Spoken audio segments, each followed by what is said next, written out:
शहरासाठी 400 कोटीच्या नव्या रस्त्याचा प्रस्ताव जाहीर करण्यात आला असला तरी ही घोषणा निवडणुकीपूर्वीचं गाजर असल्याची टीका नागरिकांच्यातून होत आहे।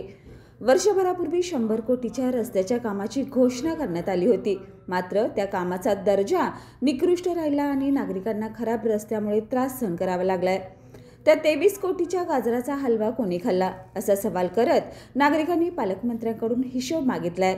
86 लाखाच्या ड्रेनेज घोटाळ्याचं काय झालं हेही अजून स्पष्ट नाही, त्यामुळे या नव्या घोषणावर कोल्हापूरकरांचा विश्वास उरलेला नाही अशी प्रतिक्रिया व्यक्त होत आहे। जय महाराष्ट्र। आज वर्तमानपत्रातून ऐकलं की माननीय पालकमंत्र्यांनी घोषणा केलेली आहे की 400 कोटींचे रस्ते कोल्हापुरात होणार।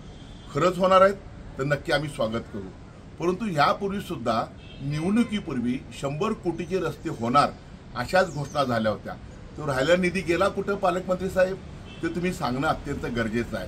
ते राहिलं बाजूला, आता परत 400 कोटी निवडणुकीपूर्वी दाखवलेलं हे कोल्हापूरकरांना गाजर आहे आणि म्हणून कोल्हापूरकरांनी अशा भूलतापांना, अशा धूळफेकीला बळी पडू नये। भविष्यात होणाऱ्या प्रत्येक निवडणुकीमध्ये असे जे आपल्याला फसवतात, जे आपल्याला आश्वासनं देतात, आपल्याला आतापर्यंत माहीत आहे की कोणतेही रस्ते कोल्हापुरात चांगले झाले नाहीत। 3 वर्षे कोल्हापूरकरांचे अतोनात हाल झालेले आहेत। खड्डेमय रस्त्याले कोल्हापूर बदनाम झालेला आहे। ह्याला निव्वळ फक्त भूलतापा, आश्वासनं आणि निकृष्ट दर्जाचं काम आणि टक्केवारी जबाबदारी आहे।